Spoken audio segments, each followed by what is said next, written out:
This lecture is about IP version 4, IP version 6, Address Resolution Protocol and Reverse Address Resolution Protocol. Internet Protocol version 4, IP version 4. IP version 4 network layer ലാണ് വരുന്നത്. ഇതിന്റെ main responsibility എന്താണ്? പാക്കറ്റൈസ് ചെയ്യുക, higher ലെയറിൽ നിന്ന് കൊടുക്കുന്ന ഡേറ്റനെ different packets ആക്കി മാറ്റുക, പാക്കറ്റൈസ് ചെയ്യുക, source to destination best path കണ്ടുപിടിച്ച് ഫോർവേഡ് ചെയ്യുക അല്ലെ റൂട്ട് ചെയ്യുക, receiver delivery packet delivery. So IP version 4 is responsible for packetizing, forwarding and delivery of a packet at the network layer. IP version 4 ഒരു unreliable datagram protocol ആണ്. Unreliable എന്ന് പറയാൻ കാര്യം receiver സൈഡിൽ എത്തുന്ന പാക്കറ്റ്സ് കറപ്റ്റഡ് ആവാം. അതുപോലെ തന്നെ റിസീവർ സൈഡിൽ ഈ സെൻഡ് ചെയ്ത പാക്കറ്റ്സ് എല്ലാം എത്തിച്ചേരണമെന്നില്ല. ചില പാക്കറ്റ്സ് മേ ബി ലോസ് ആയി പോവാം. അതുപോലെ എത്തുന്ന പാക്കറ്റ്സ് എല്ലാം ഓർഡേർഡ് ആയിട്ട് വരണം എന്നില്ല. They can arrive out of order. അവർ ഔട്ട് ഓഫ് ഓർഡർ ആയിട്ട് എന്ത് ചെയ്യാൻ വരാൻ പറ്റും. പിന്നെ IP version 4 എന്ന് പറയുന്ന ഒരു കണക്ഷൻലെസ് പ്രോട്ടോകോൾ ആണ്. കണക്ഷൻലെസ് പ്രോട്ടോകോൾ മീൻസ് എന്താണ്? Different packets different Roots follow ചെയ്ത് അവിടെ എത്താം, ഡെസ്റ്റിനേഷനിൽ എത്താം. നേരത്തെ തന്നെ ഒരു പ്രത്യേക റൂട്ട് ഒന്നും ഡിഫൈൻ ചെയ്ത് വെച്ചിട്ടില്ല. ഈ റൂട്ടിൽ കൂടെ എല്ലാ പാക്കറ്റ്സും പോകണമെന്നൊന്നും ഡിഫൈൻ ചെയ്ത് വെച്ചിട്ടില്ല. ഓരോ പാക്കറ്റിനും ഡിഫറെന്റ് റൂട്ട്സ് ഫോളോ ചെയ്ത് അവിടെ എത്താം, ഡെസ്റ്റിനേഷനിൽ എത്താം. പിന്നെ IP version 4 അഡ്രസ്സസ് ലെങ്ത് എന്ന് പറയുന്നത് 32 ബിറ്റ്സ് ആണ്. IP version 4 അഡ്രസ്സസ് എല്ലാം 32 ബിറ്റ്സ് ആണ്. എല്ലാ പാക്കറ്റ്സിലും സോഴ്സ് അഡ്രസ്സും ഡെസ്റ്റിനേഷൻ അഡ്രസ്സും എല്ലാം ഉണ്ടാവും. 32 ബിറ്റ്സ് ആയതുകൊണ്ട് തന്നെ ടോട്ടൽ അഡ്രസ് സ്പേസ് എന്ന് പറയുന്നത് 2⁻32 ആണ്. ഇനി യൂഷ്വലി ഡോട്ടഡ് ഡെസിമൽ നൊട്ടേഷൻ ആണ് IP version 4 അഡ്രസ്സസിന് കൊടുക്കുക. ഇപ്പൊ ഇവിടെ ആണെങ്കിൽ ഇതിന്റെ കറസ്പോണ്ടിങ് ബൈനറി നൊട്ടേഷനും കാണിച്ചിട്ടുണ്ട്, ഡെസിമൽ നൊട്ടേഷനും കാണിച്ചിട്ടുണ്ട്. ഇവിടെ നോക്കിയാൽ ഇതാണ്ട് ഈ കൊടുത്തിരിക്കുന്ന 8 ബിറ്റ്സ്, ഈ 8 ബിറ്റ്സിന് കറസ്പോണ്ടിങ് ആയിട്ടുള്ള ഡെസിമൽ വാല്യൂ ആണ് 128 എന്ന് പറയുന്നത്. അടുത്ത ഈ 8 ബിറ്റ്സിന് കറസ്പോണ്ടിങ് ആയിട്ടുള്ള ഡെസിമൽ വാല്യൂ 1011. സോ ഇതിന്റെ കറസ്പോണ്ടിങ് ഡെസിമൽ വാല്യൂ ആണ് എന്ത്? 11. ഈ അടുത്തടുത്ത 8 ബിറ്റ്സിന് കറസ്പോണ്ടിങ് ഡെസിമൽ വാല്യൂസ് എഴുതുന്നു. അതിനെ സെപ്പറേറ്റ് ചെയ്യാനായിട്ട് എന്ത് കൊടുക്കുന്നു? ഡോട്ട്സ് കൊടുക്കുന്നു. സോ യൂഷ്വലി IP version 4 അഡ്രസ്സസിന് ഡോട്ടഡ് ഡെസിമൽ നൊട്ടേഷൻ ആണ് എന്ത് ചെയ്യുക? IP version 4 അഡ്രസ്സസിന് കൊടുക്കാറുള്ളത്. IP version 4 അഡ്രസ്സിനെ നമുക്ക് രണ്ട് പാർട്സ് ആയിട്ട് ഡിവൈഡ് ചെയ്യാം. ഈ മൊത്തം 32 ബിറ്റ്സിനെ തന്നെ രണ്ട് പാർട്സ് ആയിട്ട് ഡിവൈഡ് ചെയ്യാം. നെറ്റ്വർക്ക് ഐഡിയും ഹോസ്റ്റ് ഐഡിയും. സോ 32 ബിറ്റ്സിൽ കുറച്ച് ബിറ്റ്സ് നെറ്റ്വർക്ക് ഐഡിക്ക് കൊടുക്കും, കുറച്ച് ബിറ്റ്സ് ആർക്ക് കൊടുക്കും? ഹോസ്റ്റ് ഐഡിക്ക് കൊടുക്കും. ഹോസ്റ്റ് ഐഡി എന്ന് പറയുമ്പോൾ ഓരോ ഡിവൈസിനെയും ഐഡന്റിഫൈ ചെയ്യാൻ ആയിട്ടാണ് എന്ത് വരുന്നത്? ഹോസ്റ്റ് ID വരുന്നത്. ഇനി ഹോസ്റ്റ് ഏത് നെറ്റ്വർക്കിന്റെ പാർട്ടാണോ ആ നെറ്റ്വർക്കിനെ ഐഡന്റിഫൈ ആയിട്ട് എന്ത് വരുന്നത്? നെറ്റ്വർക്ക് ID വരുന്നത്. അപ്പൊ 32 ബിറ്റ്സിൽ കുറച്ച് ബിറ്റ്സ് നെറ്റ്വർക്ക് ഐഡിക്കായിട്ടും കുറച്ച് ബിറ്റ്സ് ഹോസ്റ്റ് ഐഡിക്കായിട്ടും വരും. ഇനി ഈ നെറ്റ്വർക്ക് ഐഡിക്കായിട്ട് നെറ്റ്വർക്കിന് വേണ്ടി നമ്മൾ നെറ്റ്വർക്ക് ഐഡിക്കായിട്ട് ഫിക്സ് ചെയ്തിരിക്കുന്ന നമ്പർ ഓഫ് ബിറ്റ്സ്, നെറ്റ്വർക്ക് ഐഡിക്കായിട്ട് യൂസ് ചെയ്യുന്ന നമ്പർ ഓഫ് ബിറ്റ്സ് ഫിക്സ്ഡ് ആണെങ്കിൽ അതിന് നമുക്ക് എന്ത് പറയാം? ക്ലാസ്ഫുൾ അഡ്രസ്സിംഗ് എന്ന് പറയാം. ഇനി നെറ്റ്വർക്ക് ഐഡിക്കായിട്ട് അങ്ങനെ നമ്പർ ഓഫ് ബിറ്റ്സ് ഒന്നും ഫിക്സ് ചെയ്ത് വെച്ചിട്ടില്ല, അത് വേരിയബിൾ ആവാം. ചിലപ്പോൾ 8 ബിറ്റ്സ് ആവാം, ചിലപ്പോൾ 10 ബിറ്റ്സ് ആവാം. അങ്ങനെ വേരിയബിൾ ആവാമെങ്കിൽ അതിനെ നമുക്ക് എന്ത് പറയാം? ക്ലാസ്ലെസ് അഡ്രസ്സിംഗ് എന്ന് പറയാം. സോ നെറ്റ്വർക്ക് പോർഷൻ ആയിട്ട് നമ്പർ ഓഫ് ബിറ്റ്സ് ഫിക്സ് ചെയ്ത് വെച്ചിരിക്കുകയാണെങ്കിൽ ക്ലാസ്ഫുൾ അഡ്രസ്സിംഗ്. നെറ്റ്വർക്ക് പോർഷൻ ആയിട്ട് അങ്ങനെ നമ്പർ ഓഫ് ബിറ്റ്സ് ഫിക്സ് ചെയ്ത് വെച്ചിട്ടില്ല, വേരിയബിൾ ആണെങ്കിൽ അതിനെ എന്തെന്ന് പറയാം? ക്ലാസ്ലെസ് അഡ്രസ്സിംഗ് എന്ന് പറയാം. ക്ലാസ്ലെസ് അഡ്രസ്സിംഗ് നമ്മൾ ഇനിയും പഠിക്കും. Next IP version 4 datagram format. IP version 4 packet format KTUവിന് ക്വസ്റ്റ്യൻ ചോദിച്ചിട്ടുണ്ട്. ഫസ്റ്റ് വേർഷൻ ആണ്. വേർഷൻ ആയിട്ട് 4 ബിറ്റ്സ് ആണ് അലൊക്കേറ്റ് ചെയ്തിരിക്കുന്നത്. IP version 4 ആണോ IP version 6 ആണോ എന്ന് വേർഷൻ ഇൻഡിക്കേറ്റ് ചെയ്യാൻ വേണ്ടിയിട്ടാണ് ഈ 4 ബിറ്റ്സ് യൂസ് ചെയ്യുന്നത്. നെക്സ്റ്റ് ഹെഡർ ലെങ്ത് ആണ്. ഹെഡർ ലെങ്തും 4 ബിറ്റ് ഫീൽഡ് ആണ്, 4 ബിറ്റ്സ് ആണുള്ളത്.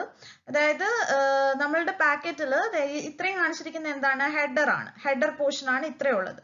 ഇത് അല്ലാണ്ട് പ്ലസ് എന്താ ഉള്ളത്? ഡേറ്റ ഉണ്ട്. ഡേറ്റ കൂടാണ്ട് ബാക്കി ഇൻഫോർമേഷൻ ആണ് എന്തിൽ വരുന്നത്? ഹെഡറിൽ വരുന്നത്. സോ ഈ ഹെഡറിന്റെ ലെങ്ത് ആണ് എവിടെ കൊടുക്കുന്നത്? ഈ ഹെഡർ ലെങ്ത് പോർഷനിൽ കൊടുക്കുന്നത്. അത് വേർഡ്സ് ആയിട്ടാണ് റെപ്രസെന്റ് ചെയ്യുക. 32 ബിറ്റ് വേർഡ്സ് ആയിട്ടാണ് റെപ്രസെന്റ് ചെയ്യുക. ഇപ്പൊ ഇവിടുത്തെ ഓപ്ഷൻസ് ഫീൽഡ് ഇല്ലെങ്കിൽ നമുക്ക് നോക്കിയാൽ കാണാം. ഇതാണ് ഒരു 32 ബിറ്റ് വേർഡ് എന്ന് പറയുന്നത്. 1 2 3 4 5 വേർഡ്സ് ആയിരിക്കും ഉണ്ടാവുക. ഓപ്ഷൻസ് ഫീൽഡ് ഇല്ലെങ്കിൽ ഹെഡറിൽ എത്ര വേർഡ്സ് ഉണ്ടാവും? 5 വേർഡ്സ് ഉണ്ടാവും. സോ ഹെഡർ ലെങ്ത് ഇവിടെ എന്ത് ഇൻഡിക്കേറ്റ് ചെയ്യും? 5 എന്ന് പറഞ്ഞിട്ട് ഇൻഡിക്കേറ്റ് ചെയ്യും. 5 വേർഡ്സ് എന്ന് വെച്ചാൽ 20 ബൈറ്റ്സ് ആയിരിക്കും ഹെഡർ ലെങ്ത്. 5 എന്നായിരിക്കും വാല്യൂ ഇൻഡിക്കേറ്റ് ചെയ്യുക. വേർഡ്സ് 32 ബിറ്റ് വേർഡ്സ് ആയിട്ടാണ് ഹെഡർ ലെങ്ത് ഇൻഡിക്കേറ്റ് ചെയ്യുക. ഇനി അടുത്ത next type of service. Type of service എന്ന് വെച്ചാൽ ഓരോ പാക്കറ്റും വരുമ്പോൾ അതിനെ ഹാൻഡിൽ ചെയ്യേണ്ടത്, ട്രീറ്റ് ചെയ്യേണ്ടത് ഡിഫറെൻ്റ് ആയിട്ടായിരിക്കും. കാര്യം ഇപ്പൊ ഡിജിറ്റൈസ്ഡ് വോയിസ് ആണെങ്കിൽ നമുക്ക് ഫാസ്റ്റ് ആയിട്ട് ഡെലിവർ ചെയ്യണം, അക്യൂറേറ്റ് ആയിട്ട് ഡെലിവർ ചെയ്യണം. ഫയൽ ട്രാൻസ്ഫർ ആണെങ്കിൽ എറർ ഫ്രീ ട്രാൻസ്മിഷൻ ആയിരിക്കും വേണ്ടത്. അപ്പൊ എന്ത് ടൈപ്പ് ഓഫ് സർവീസ് ആണ് പ്രൊവൈഡ് ചെയ്യേണ്ടതെന്ന് ഇൻഡിക്കേറ്റ് ചെയ്യാനാണ് ഏത് ഫീൽഡ് യൂസ് ചെയ്യുന്നത്? Type of service field use ചെയ്യുന്നത്. അത് 8-bit ഫീൽഡ് ആണ്. അടുത്തത് പാക്കറ്റ് ലെങ്ത് അല്ലെങ്കിൽ ഡേറ്റാഗ്രാം ലെങ്ത്. പാക്കറ്റ് ലെങ്ത് എന്ന് പറയുമ്പോൾ total length of the packet ആണ്, അതായത് ഹെഡർ പ്ലസ് ഡേറ്റ. ഇത് ഹെഡറിന്റെ മാത്രം ലെങ്ത് ആണ്. പാക്കറ്റ് ലെങ്ത് എന്ന് പറയുമ്പോൾ മൊത്തം header plus data, header plus ഡേറ്റയുടെ ലെങ്ത് ആണ് എന്തിൽ വരുന്നത്? പാക്കറ്റ് ലെങ്ത് അല്ലെങ്കിൽ ഡേറ്റാഗ്രാം ലെങ്തിൽ വരുന്നത്. അത് ബൈറ്റ്സ് ആയിട്ടാണ് ലെങ്ത് ഇൻഡിക്കേറ്റ് ചെയ്യുന്നത്. ഹെഡർ ലെങ്ത് വേർഡ്സ് ആയിട്ടും പാക്കറ്റ് ലെങ്ത് ബൈറ്റ്സ് ആയിട്ടാണ് എന്ത് ചെയ്യുന്നത്? ഇൻഡിക്കേറ്റ് ചെയ്യുന്നത്. അടുത്തത് 16-bit identifier, flags, fragmentation, offset. ഈ 3 ഫീൽഡ് നമുക്ക് ഒന്നുകൂടെ പറയാം, എങ്കിലും ജസ്റ്റ് ഒന്ന് പറഞ്ഞു പോവാം. സോ ഐഡന്റിഫയർ എന്ന് പറയുമ്പോൾ ഇപ്പൊ ഒരു റൂട്ടറിൽ വരുമ്പോൾ, ഒരു പാക്കറ്റ് അല്ലെങ്കിൽ ഡേറ്റാഗ്രാം ഒരു റൂട്ടറിൽ വരുമ്പോൾ എന്ത് ചെയ്യേണ്ടതായിട്ട് വരാം? ഈ പറയുന്ന പാക്കറ്റിന് ചിലപ്പോൾ റൗട്ടറിന് എന്ത് ചെയ്യേണ്ടതായിട്ട് വരും? ഡിഫറെന്റ് പാക്കറ്റ്സ് ആയിട്ട് അല്ലെങ്കിൽ ഡിഫറെന്റ് ഫ്രാഗ്മെന്റ്സ് ആയിട്ട് ഡിവൈഡ് ചെയ്യേണ്ടതായിട്ട് വരും. അതായത് റൗട്ടറിന് അപ്പുറത്തുള്ള ലിങ്ക് ലെയർ പ്രോട്ടോകോളിന് ഈ വന്ന പാക്കറ്റിന്റെ അത്രയും സൈസ് ഹാൻഡിൽ ചെയ്യാൻ പറ്റില്ലെങ്കിൽ ഈ വന്ന ഡേറ്റാഗ്രാം അല്ലെങ്കിൽ പാക്കറ്റിന് എന്തായിട്ട് ഡിവൈഡ് ചെയ്യേണ്ടി വരും? ഡിഫറെന്റ് ഫ്രാഗ്മെന്റ്സ് ആയിട്ട് ഡിവൈഡ് ചെയ്യേണ്ടി വരും. അപ്പോൾ ഒരേ ഡേറ്റാഗ്രാം അല്ലെങ്കിൽ ഒരേ പാക്കറ്റിന്റെ തന്നെ ഡിഫറെന്റ് ഫ്രാഗ്മെന്റ്സിന് എല്ലാവർക്കും കൂടെ എന്ത് കൊടുക്കണം? ഒരു സെയിം ഐഡന്റിഫയർ കൊടുക്കണം. എങ്കിലേ ലാസ്റ്റ് ഇവരെ എല്ലാവരെയും കൂടെ കമ്പൈൻ ചെയ്ത് എന്താക്കി മാറ്റാൻ പറ്റൂ? സിംഗിൾ ഡേറ്റാഗ്രാം ആക്കി മാറ്റാൻ പറ്റൂ. അപ്പോൾ ഒരേ ഡേറ്റാഗ്രാമിന്റെ തന്നെ ഡിഫറെന്റ് ഫ്രാഗ്മെന്റ്സിനെല്ലാം എന്ത് കൊടുക്കണം? സെയിം ഐഡന്റിഫയർ കൊടുക്കണം. അതിനാണ് ഇവിടെ ഏത് ഫീൽഡ് യൂസ് ചെയ്യുന്നത്? ഐഡന്റിഫയർ ഫീൽഡ് യൂസ് ചെയ്യുന്നത്. അടുത്ത ഫ്ലാഗ്സിന് 3 bits ആണുള്ളത്. അതിൽ ഫസ്റ്റ് ബിറ്റ് റിസർവ്ഡ് ആണ്. സെക്കൻഡ് ബിറ്റ് എന്ന് പറയുന്നത് സെക്കൻഡ് ബിറ്റ് 1 ആണെങ്കിൽ മീനിങ് എന്താണ്? ഡോണ്ട് ഫ്രാഗ്മെന്റ് ബിറ്റ് ആണ്. സെക്കൻഡ് ബിറ്റ് 1 ആണെങ്കിൽ ഈ വരുന്ന ഡേറ്റാഗ്രാമിന് റൗട്ടർ എന്ത് ചെയ്യാൻ പാടില്ല? ഡിഫറെന്റ് ഫ്രാഗ്മെന്റ്സ് ആയിട്ട് ഡിവൈഡ് ചെയ്യാൻ പാടില്ല. പക്ഷെ ഈ പറയുന്ന സെക്കൻഡ് ബിറ്റ് 0 ആണെങ്കിൽ റൗട്ടറിന് വേണമെങ്കിൽ എന്ത് ചെയ്യാം? ഡേറ്റാഗ്രാമിന് ഡിഫറെന്റ് ഫ്രാഗ്മെന്റ്സ് ആയിട്ട് ഡിവൈഡ് ചെയ്യാം. ഈ തേർഡ് ബിറ്റ് എന്ന് പറയുന്നത് മോർ ഫ്രാഗ്മെന്റ് ബിറ്റ് ആണ്. തേർഡ് ബിറ്റ് 1 ആണെങ്കിൽ മീനിങ് ഇനിയും ഈ സെയിം ഡേറ്റാഗ്രാമിന്റെ തന്നെ ഇനിയും ഫ്രാഗ്മെന്റ്സ് പിറകെ വരുന്നുണ്ടെന്നാണ് എന്തിന്റെ മീനിങ്? മോർ ഫ്രാഗ്മെന്റ് ബിറ്റ് 1 ആണെങ്കിൽ മീനിങ്. മോർ ഫ്രാഗ്മെന്റ് ബിറ്റ് 0 ആണെങ്കിൽ എന്താണ്? ഇനി സെയിം ഡേറ്റാഗ്രാമിന്റെ ഫ്രാഗ്മെന്റ്സ് ഒന്നും വരാനില്ല, കംപ്ലീറ്റ് ആയി. സോ ലാസ്റ്റ് ഫ്രാഗ്മെന്റ്, ഒരേ ഡേറ്റാഗ്രാമിന്റെ തന്നെ ലാസ്റ്റ് ഫ്രാഗ്മെന്റിൽ മോർ ഫ്രാഗ്മെന്റ് ബിറ്റ് എന്തായിരിക്കും? 0 ആയിരിക്കും. ബാക്കി എല്ലാ ഫ്രാഗ്മെന്റ്സിലും മോർ ഫ്രാഗ്മെന്റ് ബിറ്റ് എന്തായിരിക്കും? 1 ആയിരിക്കും. അടുത്തത് 13-bit fragmentation offset. Fragmentation offset use ചെയ്യുന്നതെന്ന് വെച്ചാൽ ഇപ്പോൾ സെയിം ഡേറ്റാഗ്രാമിന്റെ തന്നെ ഡിഫറെന്റ് ഫ്രാഗ്മെന്റ്സ് ആയിട്ടാണ് ഡിവൈഡ് ചെയ്ത് സെൻഡ് ചെയ്യുക. സോ റിസീവർ സൈഡിൽ എത്തുമ്പോൾ റിസീവർ ഈ ഫ്രാഗ്മെന്റ്സിനെ എല്ലാം കൂടെ കമ്പൈൻ ചെയ്ത് സിംഗിൾ പാക്കറ്റ് അല്ലെങ്കിൽ സിംഗിൾ ഡേറ്റാഗ്രാം ആക്കി മാറ്റണം. അപ്പോൾ ഓരോ ഫ്രാഗ്മെന്റും എവിടെയാണ് ഫിറ്റ് ചെയ്യേണ്ടത്? ഫസ്റ്റ് ഫ്രാഗ്മെന്റ് എടുത്തു വെക്കണം, അടുത്ത സെക്കൻഡ് ഫ്രാഗ്മെന്റ് എടുത്തു വെക്കണം. അങ്ങനെ ഓരോ ഫ്രാഗ്മെന്റും എവിടെയാണ് ഫിറ്റ് ചെയ്യേണ്ടതെന്ന് അറിയാൻ വേണ്ടിയിട്ടാണ് എന്ത് യൂസ് ചെയ്യുന്നത്? ഫ്രാഗ്മെന്റേഷൻ ഓഫ്സെറ്റ് യൂസ് ചെയ്യുന്നത്. ഇനി time to live field use ചെയ്യുന്നത്. അതൊരു 8-bit ഫീൽഡ് ആണ്. അതായത് സെയിം പാക്കറ്റ്, ഒരേ പാക്കറ്റ് തന്നെ നെറ്റ്വർക്കിൽ കുറെ സമയം കിടന്ന് സർക്കുലേറ്റ് ചെയ്യാണ്ടിരിക്കാൻ വേണ്ടിയിട്ടാണ് എന്ത് യൂസ് ചെയ്യുന്നത്? Time to live field use ചെയ്യുന്നത്. അതായത് ഓരോ പാക്കറ്റും ഓരോ റൗട്ടർ പാസ് ചെയ്യുമ്പോഴും, ഓരോ ഡേറ്റാഗ്രാമും ഓരോ റൗട്ടർ പാസ് ചെയ്യുമ്പോഴും ടൈം ടു ലിവിൽ ഒരു വാല്യൂ ആദ്യമേ സെറ്റ് ചെയ്ത് വെച്ചിട്ടുണ്ടാവും സെൻഡർ സൈഡിൽ. ഈ പാക്കറ്റ് ഓരോ റൗട്ടർ പാസ് ചെയ്യുമ്പോഴും ഈ വാല്യൂ കുറഞ്ഞു വരും. 1 വെച്ചിട്ട് ഡിക്രിമെന്റ് ചെയ്ത് വരും. ലാസ്റ്റ് ഈ വാല്യൂ 0 ആകുമ്പോഴത്തേക്ക് പിന്നെ ഈ പാക്കറ്റിനെ എന്ത് ചെയ്യില്ല? ഫോർവേഡ് ചെയ്യില്ല. ആ പാക്കറ്റിനെ നെറ്റ്വർക്കിൽ നിന്ന് എന്ത് ചെയ്യും? റിമൂവ് ചെയ്യും. സോ ഓൾഡ് പാക്കറ്റ്സ് വെറുതെ നെറ്റ്വർക്കിൽ കിടന്ന് സർക്കുലേറ്റ് ചെയ്യുന്നത് അവോയ്ഡ് ചെയ്യാൻ വേണ്ടിയിട്ടാണ് എന്ത് യൂസ് ചെയ്യുന്നത്? ഈ time to live field use ചെയ്യുന്നത്. അടുത്ത upper layer protocol. Upper layer protocol എന്ന് പറയുമ്പോൾ റിസീവർ സൈഡിൽ ഈ വരുന്ന പാക്കറ്റ് എത്തിക്കഴിഞ്ഞാൽ അപ്പർ ലെയർ ആയിട്ടുള്ള ട്രാൻസ്പോർട്ട് ലെയറിന് കൊടുക്കണം. ട്രാൻസ്പോർട്ട് ലെയറിൽ ഇത് റിസീവ് ചെയ്യാനായിട്ട് 2 പ്രോട്ടോകോൾസ് ഇരിപ്പുണ്ട്. TCP ഉണ്ട്, UDP ഉണ്ട്. അപ്പൊ നെറ്റ്വർക്ക് ലെയർ ഈ റിസീവ് ചെയ്ത പാക്കറ്റിന് ഒന്നുകിൽ TCPക്ക് കൊടുക്കാം, അല്ലെങ്കിൽ എന്ത് ചെയ്യാം? UDPക്ക് കൊടുക്കാം. TCPക്കാണ് കൊടുക്കുന്നതെങ്കിൽ, ഇപ്പൊ ഇവിടെ 6 എന്നാണ് ഇൻഡിക്കേറ്റ് ചെയ്തിരിക്കുന്ന അപ്പർ ലെയർ പ്രോട്ടോകോൾ എങ്കിൽ TCPക്ക് കൊടുക്കും. 17 എന്നാണ് ഇൻഡിക്കേറ്റ് ചെയ്തിരിക്കുന്നതെങ്കിൽ ഡേറ്റന് ആർക്ക് കൊടുക്കും? UDPക്ക് കൊടുക്കും. ഹെഡർ ചെക്സം യൂസ് ചെയ്യുന്നത് എന്തിനു വേണ്ടിയിട്ടാണ്? എന്തെങ്കിലും എറേഴ്സ് വന്നിട്ടുണ്ടെങ്കിൽ ആ എറേഴ്സിനെ ഡിറ്റക്ട് ചെയ്യാൻ വേണ്ടിയിട്ടാണ് എന്ത് യൂസ് ചെയ്യുന്നത്? ചെക്സം യൂസ് ചെയ്യുന്നത്. ഈ സോഴ്സിന്റെയും ഡെസ്റ്റിനേഷന്റെയും IP അഡ്രസ് ആണ്. രണ്ടും എന്താണ്? 32-bit അഡ്രസ് ആണ്. ഇനി ഹെഡറിൽ വേണമെങ്കിൽ ഓപ്ഷൻസ് ഇൻക്ലൂഡ് ചെയ്യാം. കൂടുതൽ എന്തെങ്കിലും ഇൻഫോർമേഷൻ പ്രൊവൈഡ് ചെയ്യണമെങ്കിൽ ഓപ്ഷൻസ് ആയിട്ട് ഇൻക്ലൂഡ് ചെയ്യാം. പിന്നെ അടുത്ത എന്താണ് ഡേറ്റ. ഡേറ്റ എന്ന് പറയുന്നത് ഒറിജിനൽ ഡേറ്റ ആണ്. ബാക്കിയെല്ലാം ഇത് കറക്റ്റ് ആയിട്ട് റിസീവർ സൈഡിൽ എത്തിക്കാനൊക്കെ ആയിട്ടുള്ള ബാക്കി ഇൻഫോർമേഷൻസ് ആണ് ഇവിടെ ഉള്ളത്, ഈ ഹെഡർ സൈഡിലുള്ളത്. ബാക്കി ഒറിജിനൽ ഡേറ്റ ആണ് ഇവിടെ കാണിച്ചിരിക്കുന്നത്. നമ്മൾ IP ഫ്രാഗ്മെന്റേഷൻ ആൻഡ് റീഅസംബ്ലി ആണ് കാണിച്ചിരിക്കുന്നത്. അപ്പൊ ഇവിടെ നോക്കിയാൽ നമുക്കിപ്പോ ഒരു റൗട്ടറിലോട്ട് ഒരു പാക്കറ്റ് വരാണ്. അപ്പൊ ഇവിടുത്തെ കേസിലാണെങ്കിൽ ഒരു 4000 ബൈറ്റ് ഡേറ്റാഗ്രാം അല്ലെങ്കിൽ പാക്കറ്റ് റൗട്ടറിൽ വന്നു. അതായത് അതിനകത്ത് മൊത്തം ഡേറ്റ എത്രയുണ്ട്? 3980 ബൈറ്റ്സ് ഡേറ്റയും 20 ബൈറ്റ്സ് ഹെഡർ ആണ്. ഹെഡർ പോർഷൻ ഡേറ്റ എന്ന് പറയുന്നത് 3980. അങ്ങനെ മൊത്തം 4000 ബൈറ്റ് ഡേറ്റാഗ്രാം ആണ് ഈ റൗട്ടറിൽ വന്നത്. അപ്പൊ ഈ റൗട്ടറിൽ ഈ സൈഡിലുള്ള ലിങ്കിന് ഈ 4000 ബൈറ്റ് ഡേറ്റാഗ്രാം ഹാൻഡിൽ ചെയ്യാൻ പറ്റും. പക്ഷെ റൗട്ടറിന് ഇപ്പുറത്തെ സൈഡിലുള്ള ലിങ്കിന് ഒരു പക്ഷെ ഇത്രയും ഡേറ്റ ലെങ്ത് ഉള്ള പാക്കറ്റിനെ ഹാൻഡിൽ ചെയ്യാൻ പറ്റില്ലായിരിക്കും. കാര്യം ഡിഫറെന്റ് ലിങ്ക്സ് ആണ് നമ്മൾ കണക്ട് ചെയ്യാൻ യൂസ് ചെയ്യുക. ചിലത് ഒപ്റ്റിക്കൽ ഫൈബേഴ്സ് ആവാം, കോപ്പർ കേബിൾസ് ആവാം, വയർലെസ് ആയിട്ടായിരിക്കാം ട്രാൻസ്മിറ്റ് ചെയ്യുന്നത്. അപ്പൊ ഓരോ ലിങ്കിനും ലിങ്ക് ലെയർ പ്രോട്ടോകോളിനും ഹാൻഡിൽ ചെയ്യാവുന്ന ഡേറ്റ സൈസ് ഡിഫറെന്റ് ആണ്. ഇതിനെ നമ്മൾ മാക്സിമം ട്രാൻസ്മിഷൻ യൂണിറ്റ് എന്ന് പറയും. അപ്പോൾ ഓരോ ലിങ്ക് ലെയർ പ്രോട്ടോകോളിനും ഹാൻഡിൽ ചെയ്യാൻ പറ്റുന്ന മാക്സിമം ട്രാൻസ്മിഷൻ യൂണിറ്റ് ഡിഫറെന്റ് ആണ്.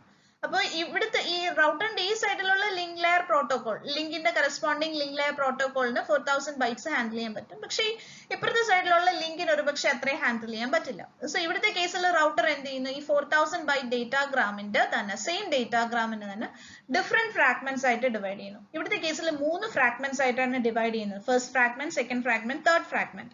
ഓരോ ഫ്രാഗ്മെന്റിനകത്തും മാക്സിമം സൈസ് എന്ന് പറയുന്നത് എത്രയാണ്? 1500 ബൈറ്റ്സ് ആണ്.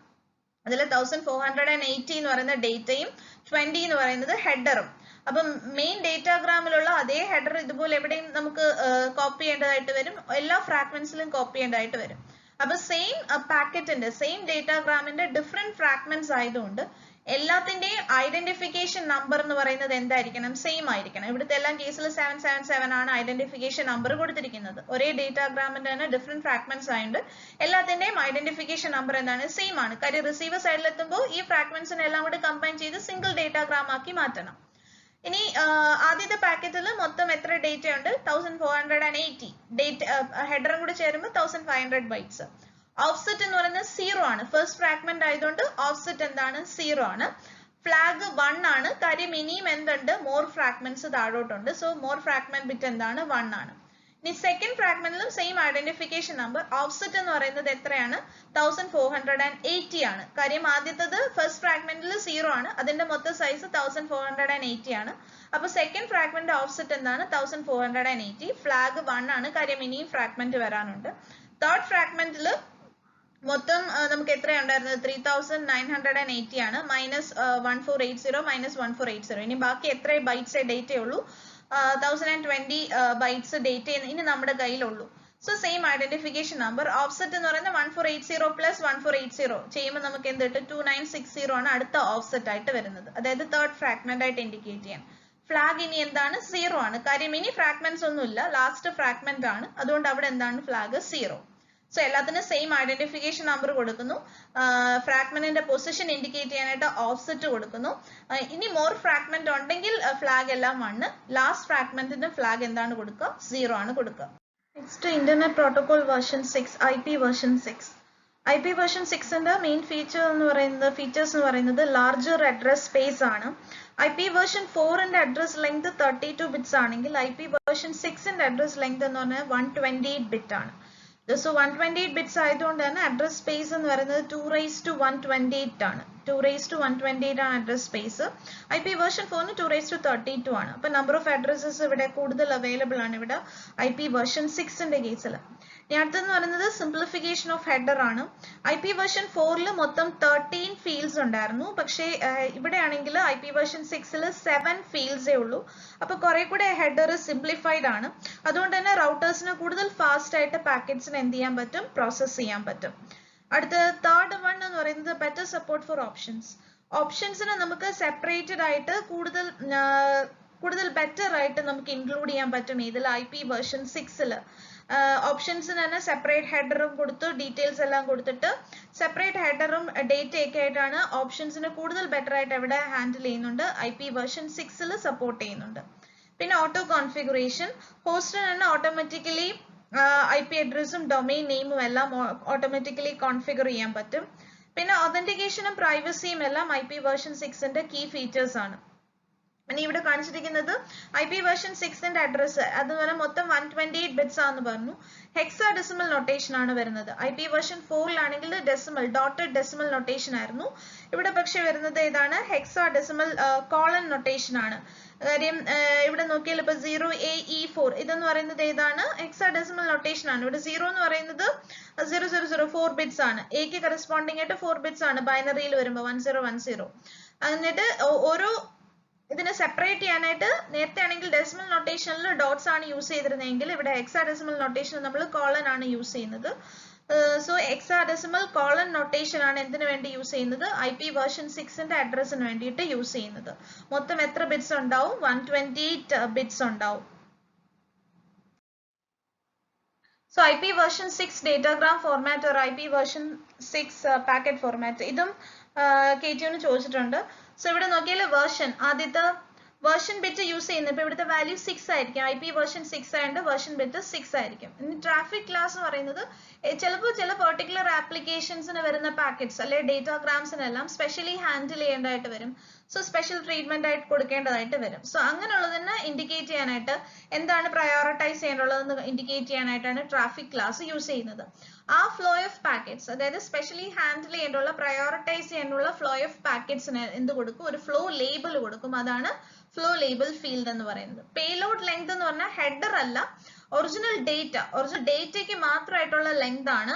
എത്ര ബിറ്റ്സ് ആണെന്നുള്ളതാണ് ഇത് പേലോഡ് ലെങ്തിൽ വരിക.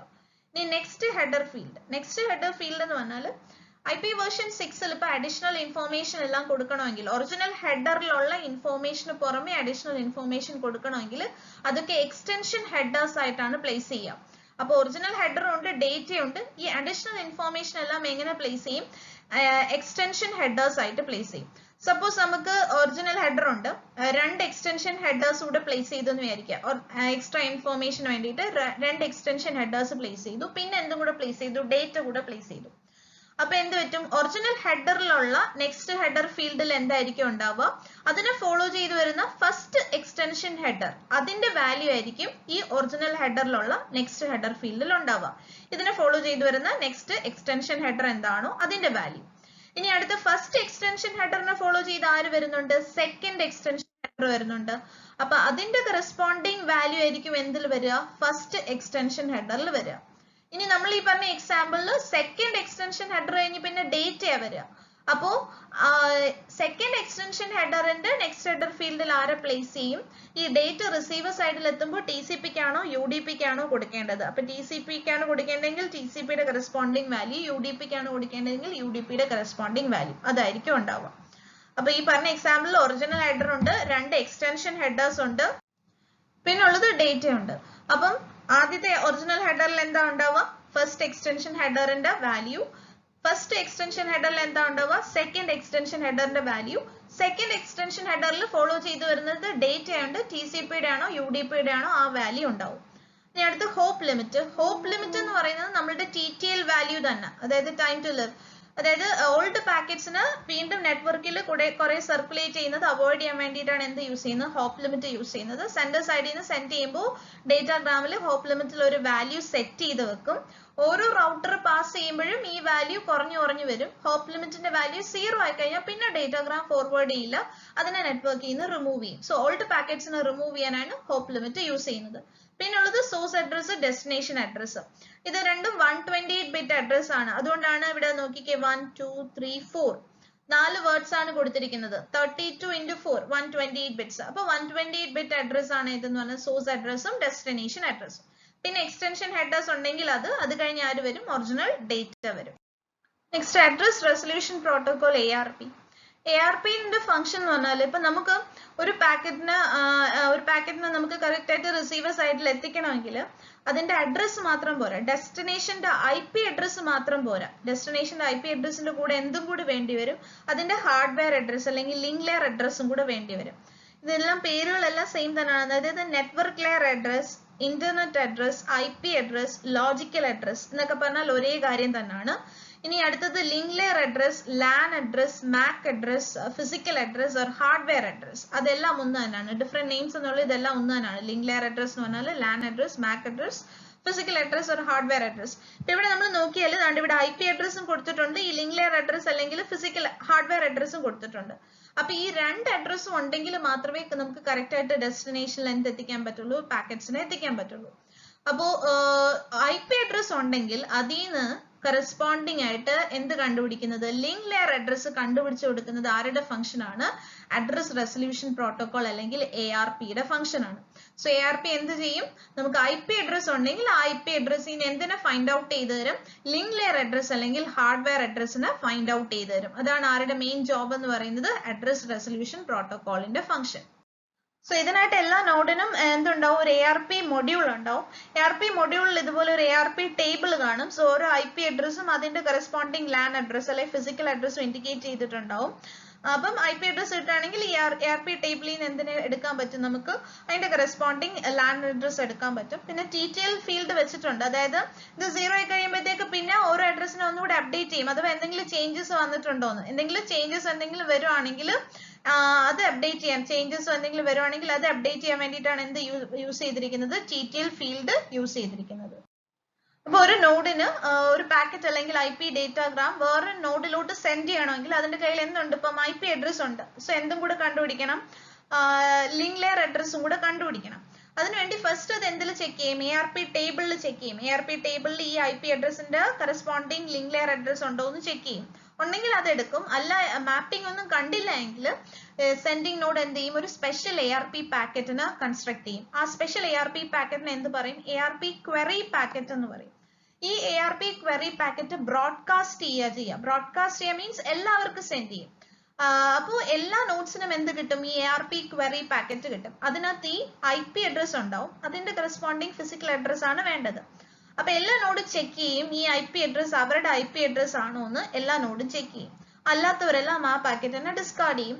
ഇനി കറസ്പോണ്ടിങ് ആള് ഈ IP അഡ്രസ്സിന്റെ യഥാർത്ഥ ആൾക്ക് കിട്ടുമ്പോഴത്തേക്ക് ആ നോഡ് എന്ത് ചെയ്യും, അതിന്റെ ഫിസിക്കൽ അഡ്രസ്സും കൂടെ വെച്ചിട്ട് തിരിച്ച് എന്ത് സെൻഡ് ചെയ്ത് കൊടുക്കും, ഈ ക്വറി പാക്കറ്റിന് തിരിച്ച് റിപ്ലൈ ആയിട്ട് എന്ത് സെൻഡ് ചെയ്ത് കൊടുക്കും, response, ARP response packet send ചെയ്ത് കൊടുക്കും. അപ്പൊ ARP റെസ്പോൺസ് പാക്കറ്റിൽ IP അഡ്രസ്സിന്റെ കറസ്പോണ്ടിങ് എന്തുണ്ടാവും, ഫിസിക്കൽ അഡ്രസ് അല്ലെങ്കിൽ ലിങ്ക് ലെയർ അഡ്രസ് ഉണ്ടാവും.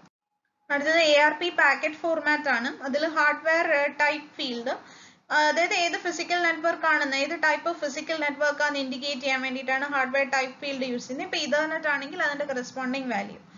പ്രോട്ടോകോൾ ടൈപ്പ് എന്ന് പറഞ്ഞാൽ ഇപ്പൊ ഇന്റർനെറ്റ് പ്രോട്ടോകോൾ ആണ് യൂസ് ചെയ്യുന്നത്, ഹയർ ലെയർ പ്രോട്ടോകോൾ ആയിട്ട് ഇന്റർനെറ്റ് പ്രോട്ടോകോൾ IP ആണ് യൂസ് ചെയ്യുന്നതെങ്കിൽ അതിന്റെ ഹയർ ലെയർ പ്രോട്ടോകോളിന്റെ ടൈപ്പ് ഇൻഡിക്കേറ്റ് ചെയ്യാനാണ് പ്രോട്ടോകോൾ ടൈപ്പ്. ഹാർഡ്വെയർ ലെങ്ത് എന്ന് പറയുന്നത് ഹാർഡ്വെയർ അഡ്രസ് അല്ലെങ്കിൽ ലിങ്ക് ലെയർ അഡ്രസ്സിന്റെ ലെങ്ത് ഇൻഡിക്കേറ്റ് ചെയ്യാനായിട്ടാണ് ഈ ഫീൽഡ് യൂസ് ചെയ്യുന്നത്. ഇപ്പം ഇന്റർനെറ്റ് ആണെങ്കിൽ 48 ബിറ്റ് അഡ്രസ് ആയിരിക്കും, അപ്പൊ ഇവിടെ 48 ആയിരിക്കും വാല്യൂ വരിക. പ്രോട്ടോകോൾ ലെങ്ത് ഇപ്പൊ IP വേർഷൻ 4 ആണെങ്കിൽ 32 ബിറ്റ്സ് ആയിരിക്കും ഇൻഡിക്കേറ്റ് ചെയ്യുക, അപ്പൊ 32 വാല്യൂ ആയിരിക്കും വരിക. സോ IP അഡ്രസ്സിന്റെ ലെങ്ത് ആണ് ഏത് വരുന്നത്, പ്രോട്ടോകോൾ ലെങ്ത് ആയിട്ട് വരുന്നത്. ഓപ്പറേഷൻ എന്ന് പറയുന്നത് നമ്മളുടെ ARP പാക്കറ്റ് റിക്വസ്റ്റ് പാക്കറ്റ് അല്ലെങ്കിൽ ക്വറി പാക്കറ്റ് ആവാം, റിപ്ലൈ പാക്കറ്റ് ആവാം. റിക്വസ്റ്റ് പാക്കറ്റ് ആണെങ്കിൽ ഇവിടെ വാല്യൂ 1, റിപ്ലൈ പാക്കറ്റ് ആണെങ്കിൽ വാല്യൂ 2. ഇനി സെൻഡർ ഹാർഡ്വെയർ അഡ്രസ്, ഇനി സെൻഡറിന്റെയും റിസീവറിന്റെയും ഹാർഡ്വെയർ അഡ്രസ്. ഇന്റർനെറ്റ് ആണെങ്കിൽ ഒരു 6 ബൈറ്റ് അഡ്രസ് ആയിരിക്കും. അടുത്തത് ഇനി അടുത്ത സെൻഡറിന്റെ IP അഡ്രസ് അല്ലെങ്കിൽ പ്രോട്ടോകോൾ അഡ്രസ്. ഇനി അതുപോലെ തന്നെ റിസീവർ ടാർഗറ്റിന്റെ ഹാർഡ്വെയർ അഡ്രസ് അല്ലെങ്കിൽ എന്താണ് IP അഡ്രസ് ആണ് അടുത്തത്, ടാർഗറ്റിന്റെ IP അഡ്രസ്. ഇപ്പൊ ഇതിന്റെ കേസിലാണെങ്കിൽ നമുക്ക് റിക്വസ്റ്റ് പാക്കറ്റ് ആണെങ്കിൽ ഈ ഡെസ്റ്റിനേഷന്റെ അല്ലെങ്കിൽ ടാർഗറ്റിന്റെ ഹാർഡ്വെയർ അഡ്രസ് ചോദിച്ചുകൊണ്ടാണ് നമ്മൾ റിക്വസ്റ്റ് അയക്കുക. അപ്പൊ റിക്വസ്റ്റ് പാക്കറ്റിൽ എന്തുണ്ടാവില്ല, ഈ ഫീൽഡ് ഫില്ല് ചെയ്തിട്ടുണ്ടാവുക. കാര്യം റിക്വസ്റ്റ് പാക്കറ്റിൽ നമുക്ക് ഇത് അറിയില്ല, ടാർഗറ്റിന്റെ ഹാർഡ്വെയർ അഡ്രസ് അറിയില്ല, അത് ചോദിച്ചുകൊണ്ടാണ് സെൻഡ് ചെയ്യുക. അപ്പൊ റിക്വസ്റ്റ് പാക്കറ്റിൽ ഇത് ഫില്ല് ചെയ്തിട്ടുണ്ടാവില്ല. തിരിച്ചു വരുന്ന റിപ്ലൈ പാക്കറ്റിൽ എന്ത് ചെയ്തിട്ടുണ്ടാവും, ഈ ഫീൽഡ് ഫില്ല് ചെയ്തിട്ടുണ്ടാവും. സോ ഇപ്പൊ നമ്മൾ നേരത്തെ പറഞ്ഞതിൽ തന്നെ ഇപ്പൊ റൗട്ടറൊക്കെ ആണെങ്കിൽ റൗട്ടറിന് എത്ര ഇന്റർഫേസസ് ഉണ്ടോ ആ ഇന്റർഫേസസിലെല്ലാം എന്തുണ്ടാവും, ഒരു റൗട്ടറിന് ഒരു IP അഡ്രസ് അല്ലെങ്കിൽ ഒരു ഹാർഡ്വെയർ അഡ്രസ് എന്നല്ല, അതിന് എത്ര ഇന്റർഫേസസ് ഉണ്ടോ ആ ഇന്റർഫേസസിനെല്ലാം കറസ്പോണ്ടിങ് ആയിട്ട് എന്തുണ്ടാവും, IP അഡ്രസ്സും കാണും, ഹാർഡ്വെയർ അഡ്രസ്സും കാണും. ഇനി ഇവിടെ അടുത്ത next reverse address resolution protocol. Reverse എന്ന് പറയുമ്പോൾ തന്നെ ARP എന്താ ചെയ്യുന്നത്, നമ്മുടെ കയ്യിൽ IP അഡ്രസ് അല്ലെങ്കിൽ ലോജിക്കൽ അഡ്രസ് ഉണ്ട്. ആ ലോജിക്കൽ അഡ്രസ്സിൽ നിന്ന് എന്ത് കണ്ടുപിടിക്കുമായിരുന്നു? ഫിസിക്കൽ അഡ്രസ് കണ്ടുപിടിക്കുന്നതാണ് എന്ത് ചെയ്യുന്നത്? ARP ചെയ്യുന്നത്. അപ്പൊ ഇവിടുത്തെ കേസിലാണെങ്കിൽ റിവേഴ്സ് അഡ്രസ് റെസൊല്യൂഷൻ പ്രോട്ടോകോൾ എന്താ ചെയ്യുക? നമ്മുടെ ഫിസിക്കൽ അഡ്രസ് ഉണ്ടാവും, അതിൽ നിന്ന് എന്ത് ഫൈൻഡ് ഔട്ട് ചെയ്യണം? ലോജിക്കൽ അഡ്രസ് അല്ലെങ്കിൽ IP അഡ്രസ് ഫൈൻഡ് ഔട്ട് ചെയ്യണം. അതാണ് ആരുടെ ഫംഗ്ഷൻ? റിവേഴ്സ് അഡ്രസ് റെസൊല്യൂഷൻ പ്രോട്ടോകോളിന്റെ ഫംഗ്ഷൻ. അതിനായിട്ട് എന്ത് ചെയ്യും? റിക്വസ്റ്റ് സെൻഡ് ചെയ്യും. ഫിസിക്കൽ അഡ്രസ് പറഞ്ഞുകൊണ്ട് റിക്വസ്റ്റ് ബ്രോഡ്കാസ്റ്റ് ചെയ്യും. അപ്പൊ അതിന് കറസ്പോണ്ടിങ് ആയിട്ട് റിപ്ലൈ കൊടുക്കേണ്ട സെർവർ തിരിച്ച് എന്ത് സെൻഡ് ചെയ്ത് കൊടുക്കും? IP അഡ്രസ് റിപ്ലൈ ആയിട്ട് സെൻഡ് ചെയ്ത് കൊടുക്കും. ഇവിടെ പാക്കറ്റ് ഫോർമാറ്റ് സിമിലർ ആണ്. ഹാർഡ്വെയർ ടൈപ്പ്, ഫിസിക്കൽ നെറ്റ്വർക്ക് ഏത് ടൈപ്പ് ആണ് ഇൻഡിക്കേറ്റ് ചെയ്യാനായിട്ട് hardware type field, higher layer protocol ഏതാണ് ഇൻഡിക്കേറ്റ് ചെയ്യാനായിട്ട് protocol type field, hardware address അല്ലെങ്കിൽ ഫിസിക്കൽ അഡ്രസ്സിന്റെ ലെങ്ത്, IP അഡ്രസ്സിന്റെ ലെങ്ത്, ഓപ്പറേഷൻ റിക്വസ്റ്റ് ആണോ റിപ്ലൈ ആണോ എന്ന് ഇൻഡിക്കേറ്റ് ചെയ്യാനായിട്ട് ഓപ്പറേഷൻ ഫീൽഡ്, സെൻഡറിന്റെ ഹാർഡ്വെയർ അഡ്രസ്സും IP അഡ്രസ്സും, ടാർഗറ്റ് ഡെസ്റ്റിനേഷന്റെ ഹാർഡ്വെയർ അഡ്രസ്സും IP അഡ്രസ്സും.